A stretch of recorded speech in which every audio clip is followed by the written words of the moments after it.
ఇతరుడు ఇక్కడ స్థానికునికి అవకాశం ఇస్తామని ప్రజల మనసులో ఉన్నట్టు నేను గమనిస్తాను. తెలంగాణ పట్ల ప్రధానమంత్రి నరేంద్ర మోడీ వివక్ష చూపుతున్నటువంటి అంశాన్ని పదే పదే కేటీఆర్ అంటున్నారు కదా, దీనిపైన మీ స్పందన?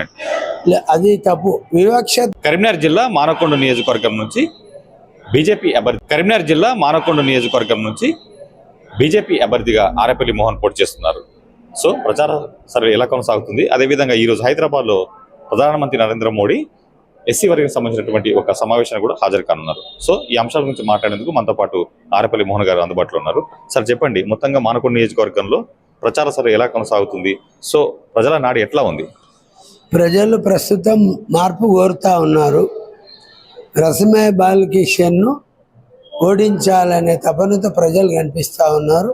ప్రభుత్వ పథకాలు అందరికి అందలేదు, అవినీతి ఉంది, వ్యక్తిగతంగా రసమే కూడా అందరికీ అందుబాటులో లేడనే మాట ఉంది. దానికి తోడు 10 సంవత్సరాలుగా ఈ ప్రభుత్వం ఏ మాట కూడా నిలబెట్టుకోలేదు. పెన్షన్లు కానీ, రేషన్ కార్డులు కానీ, చాలా అంశాలు, ఈవెన్ దళిత బంధు విషయంలో, గృహలక్ష్మి విషయంలో, దళితులకు 3 ఎకరాల విషయంలో చాలా అంశాల పట్ల కూడా ప్రజలు వ్యతిరేకతంగా ఉన్నారు రసమాయి మీద.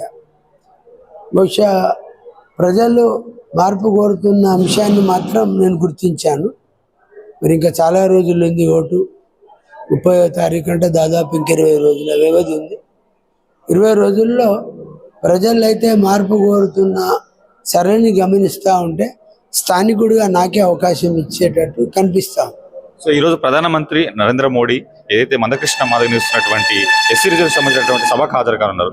సో కేంద్ర అంటే బీజేపీ కనుక ఎస్సీలకు అనుకూలంగా ఈ యొక్క మొదటి నుంచి డిమాండ్ ఉన్నటువంటి వర్గీకరణ సంబంధించినటువంటి అంశాన్ని కనుక ఈ రోజు ప్రకటిస్తే, ఆల్రెడీ తెలంగాణ ప్రభుత్వం ఇటు దళిత బంధు అంటూ కూడా ఆ సామాజిక వర్గాన్ని ఒక ఏదైతే వరాలు కావచ్చు లేకపోతే సంక్షేమ పథకాలు ప్రకటించినటువంటి నేపథ్యంలో ఈ అంశం, వర్గీకరణ అంశం బీజేపీకి అనుకూలంగా మారుతుంది ఎన్నికలని మీరు అనుకుంటున్నారు?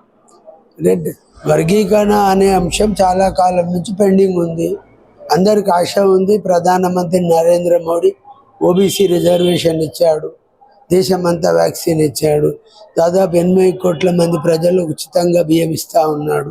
ఇది కూడా చేస్తాడేమని ఎంఆర్పిఎస్ నాయకులకు ఈ తెలంగాణలో కాదు భారతదేశంలో మాదిగ సామాజిక వర్గానికి సమానంగా ఉన్న అన్ని కులాలు ఆలోచనలో ఉన్నాయి. ఒకవేళ నరేంద్ర మోడీ వర్గీకరణకు అనుకూలంగా నిర్ణయం తీసుకొని ఉంటే కొంత అవకాశం ఉంటుంది. ఓటు సరళిలో దళితుల మార్పు ఉంటుంది. మాదిగ సామాజిక వర్గం పువ్వు గుర్తును, కమలం గుర్తును బలపరిచే అవకాశం ఎక్కువగా ఉంటుంది. మొత్తంగా అంటే మీ నియోజకవర్గంలో మీరు ప్రధానంగా గుర్తించినటువంటి సమస్యలు ఏంటి?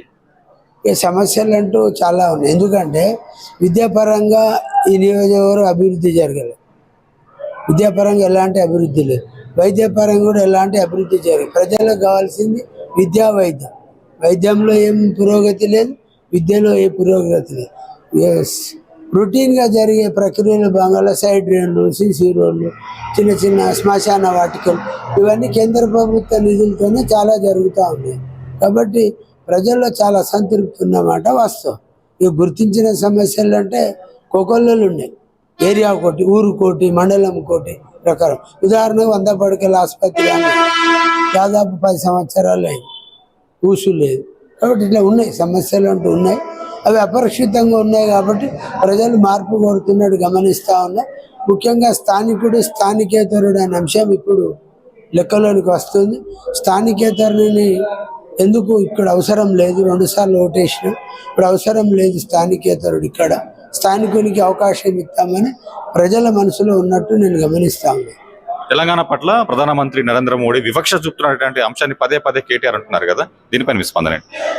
అది తప్పు. వివక్షత నిజంగానే ప్రధానమంత్రి చూపిస్తే ఇలా వీళ్ళు వైకుంఠ ధామాలు కట్టినామని ఓపెనింగ్లు చేస్తూ ఉన్నారు కదా, ఈజీఎస్ ద్వారా సీసీ రోడ్లు వస్తూ ఉన్నారు కదా, రైతు వేదికలు కడతా ఉన్నారు కదా, పల్లె ప్రకృతి వనాలు కడతా ఉన్నారు కదా, నర్సరీలు పెంచుతూ ఉన్నారు కదా. ఏ ప్రభుత్వం ఇచ్చే పైసలు ఒకసారి అధికార పార్టీ చెప్పాలని నేను డిమాండ్ చేస్తూ ఉన్నాను. కాబట్టి కేంద్రం నుంచి నిధులు రాలేదనే మాట తప్పు. వాళ్ళు అడిగినంత ఇవ్వకపోవచ్చు. ఇప్పుడు అదే కేసీఆర్ గారు మరి అదే మాట అంటే సిద్దిపేటకి ఇచ్చిన అన్ని పైసలు సిద్దిపేట నియోజకవర్గానికి ఇచ్చిన పైసలు మానకొండకి ఇచ్చిండా? సిరిసిల్లకి ఇచ్చిన నియోజకవర్గ పైసలు హుజురాబాద్కి ఇచ్చిండా? హుజురాబాద్కి ఇచ్చిన నియోజకవర్గానికి ఇచ్చిన పైసలు పెద్దపల్లికి ఇచ్చిండా? ఆయన ముఖ్యమంత్రి, ఆయన రాష్ట్రంలోనే ఇంత వివక్షత ఉంది. ఒక ఎమ్మెల్యే కొంత కోట. మరి హరీష్ రావు గారు చెప్పంగానే ప్రతి పని జరుగుతుంది, కేటీఆర్ గారు చెప్పంగానే పని జరుగుతుంది. మరి అక్కడ కూడా తారతమ్యం ఉంది కదా, వ్యత్యాసం ఉంది కదా. కాబట్టి వ్యత్యాసం అనేది వీళ్ళు ఎవరైతే అడుగుతున్నారో వ్యత్యాసం ఉన్నదని, వాళ్ళు వ్యత్యాసం లేకుండా పని చేసి చూపించగలిగినప్పుడు వాళ్ళు ఇంకోళ్ళని అడిగే శక్తి. వాళ్ళే లక్షల కోట్లేమో సిరిసిల్లకు మంజూరు అవుతుంది, 50,000, 2 లక్షలు, 5 లక్షలు ఏమో మానకొండూరుకి అవుతుంది, 10 కోట్లు అవుతుంది. ఆడ 100 కోట్లు అయితే 10 కోట్లు అవుతాయి. ఇది వివక్షత కాదా? కాబట్టి అధికారంలో ఉన్నోళ్ళు వాళ్ళకు అనుకూలమైన వ్యక్తులకు ఎక్కువ మంజూరులు ఇస్తారనేది ముఖ్యమంత్రి నిదర్శనం, ముఖ్యమంత్రి గారే నిదర్శనం. చిన్న జిల్లా సిరిసిల్ల చాలా చిన్న జిల్లా. చాలా చిన్న జిల్లాలో 8,000 కోట్లు ఇచ్చిండు, లెక్కలైతే ఉన్నాయి కదా. నేను అడుగుతా ఉన్నా, మీరు అడిగినందుకు. మరి సిరిసిల్ల జిల్లాకు 2,000 కోట్లు ఇచ్చి దానికన్నా 2 అంతలు ఉన్న కరీంనగర్ జిల్లాకు మీరు ఎంత ఇచ్చారు చెప్పండి? ఇది వివక్షత కాదా? ఎందుకు కేంద్రం వివక్షత? మీరు వివక్షత వహించి మీరు కక్ష ఇప్పుడు ఇంకో మాట్లాడదు. కాంగ్రెస్ ఎమ్మెల్యేలు ఉన్నారు, టీఆర్ఎస్ ఎమ్మెల్యేలు ఉన్నారు, బీజేపీ ఎమ్మెల్యేలు ఉన్నారు. ఎందుకు బీజేపీ ఎమ్మెల్యేలకు దళిత బంధు అనే స్కీమే వాళ్ళకి ఇస్తలేరు కదా మీరు? ఇది వివక్షత కాదా? దళిత బంధు స్కీము బీజేపీ ఎమ్మెల్యేలకు వర్తిస్తలేదు. వాళ్ళు ఎవరిని రెఫర్ చేస్తలేరు. కలెక్టర్ నామినల్గా పెట్టి, కలెక్టర్ చైర్మన్ అని పెట్టి దళిత బంధు లిస్ట్ ఎవరు ఇస్తున్నారు? టీఆర్ఎస్ ఎమ్మెల్యేలు ఇస్తున్నారు. కాంగ్రెస్ ఎమ్మెల్యేలు ఇస్తే తీసుకుంటలేరు, బీజేపీ ఎమ్మెల్యే ఇస్తే తీసుకుంటారు. ఇది వివక్షత కాదా? ఎందుకు వివక్షత? ఆల్ ఇండియా లెవెల్లో ఫస్ట్ మీరు చేసే సంక్షేమ పథకాలలోనే వివక్షత ఉంది. ఇది వాస్తవమా కాదా? దానికి చర్చకు రమ్మను ఎవరితో. నా దగ్గర అంతా డేటా ఉంది, చర్చకు రమ్మను. వివక్షత ఎంత జరిగింది నేను చూపిస్తా. పార్టీలకు అతీతంగా మాట్లాడుతున్నప్పుడు ముఖ్యమంత్రిగా అన్ని నియోజకవర్గాలకు సమాన స్థాయి నిధులు కేటాయించి మాట్లాడితే బాగుంటుంది. కానీ ఒక నియోజకవర్గానికి 1000 కోట్లు ఇస్తే, ఒక నియోజకవర్గానికి 100 కోట్లు ఇస్తే, అది మీరు సభలలోనే చూస్తారు కదా. పోయినసారి సిరిసిల్ల మీటింగ్ అయితే ప్రతి గ్రామ పంచాయతీకి 10 లక్షలు, మండలానికి 1 కోటి. ఎందుకు? ఈ సిరిసిల్ల జిల్లాలో సిరిసిల్ల నియోజకవర్గానికి అన్ని నిధులు ఇస్తే మానకొండూరుకి ఎందుకు ఇవ్వకూడదు? అందుకే నేను రసమైన ఒక ప్రశ్న అడిగిన, ఏమని? కొమ్మటి చెరువు అని చెప్తా ఉన్నావు కదా, మరి మానకొండూరు చెరువుని ఎందుకు కొమ్మటి చెరువు తీరు అభివృద్ధి చేయలేకపోయావు? నీ అభివృద్ధి ఏది? ఇక్కడ పక్కకు సిరిసిల్ల చూసుకో, ఇటు పక్క సిద్దిపేట చూసుకో, కిందికి హుజురాబాద్ తీసుకో, 3 నియోజకవర్గాల మధ్యలో ఉన్నాయి కదా మానకొండూరు. ఇక్కడ అభివృద్ధి ఏది? అది వివక్షత కాదా అని అడుగుతున్నా. ఓకే, రాష్ట్రంలో బీజేపీ సర్కారు ఏర్పాటు చేసినట్లయితే బీసీ వ్యక్తిని సీఎం చేస్తారన్నటువంటి బీజేపీ అగ్ర నేతల వ్యాఖ్యల నేపథ్యంలో మీరు ఎవరిని సీఎం అవుతారని మీరు భావిస్తున్నారు? ముఖ్యమంత్రి గారు ఎవరైతారు అనేది ఇప్పుడు అప్రస్తుతం.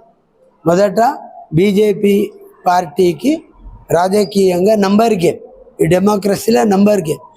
ఈ అనుకున్నంత సంఖ్య వచ్చినప్పుడు అధిష్టాన నిర్ణయం మేరకు ఎవరినొకరు చేస్తారు. ఎవరు చేసిన పార్టీ నిర్ణయానికి కట్టుబడి ఎమ్మెల్యేలు అందరూ ఉంటారు, మేము కూడా ఉండవలసి వస్తుంది. ఇప్పుడు టీఆర్ఎస్ల ఎమ్మెల్యేలు అందరూ కేసీఆర్ ఏమైనా తీర్మానం చేసిండ్రా? ఎవరు మీటింగ్ లేదు, ఏం లేదు. ఆయన ఏకవచన తీర్మానం చేసిండు, కేసీఆర్ ముఖ్యమంత్రి వారే ప్రకటించుకొని లేచి వచ్చారు. ఇక్కడ డెమోక్రసీ. కాంగ్రెస్ పార్టీలో ఎవరికి వాళ్ళే ముఖ్యమంత్రి అభ్యర్థుల మీద ప్రకటిస్తున్నటువంటి నేపథ్యంలో బీజేపీ నుంచి ఎవరు రేసులో ఉన్నారని మీరు అనుకుంటున్నారు? ఎవరు రేసులు ఉన్నారని ఈ నిమిషం చెప్పలేం. ఈ నిమిషంలో ఎవరు రేసిన ఎలక్షన్ అయినాక సంఖ్యాపరంగా అనుకున్న రీతిలో ఎమ్మెల్యేలు గెలిచినప్పుడు అప్పుడు ఎవరు రేస్ అనేది డిసైడ్ అవుతుంది. ఇది is not time to speak. అప్పుడు ఆఫ్టర్ ఎలక్షన్ 3 తారీఖు అంటే 3 నుంచి 5 తారీఖు మధ్యలో జరిగే అంశం కాబట్టి అది ఇప్పుడు కానీ గత అనుభవాలు ఏం చెప్తున్నాయి? రాజశేఖర్ రెడ్డి గారు ముఖ్యమంత్రి అయినా, రోషే అయినా, కిరణ్ కుమార్ రెడ్డి అయినా, ఈవెన్ కేసీఆర్ 2 మాటల ముఖ్యమంత్రి అయ్యాడు. ఆయనకి ఎవరు ఎమ్మెల్యేలు అంత ఓటేసిర్రా? చేతులు లేవట్టిర్రా?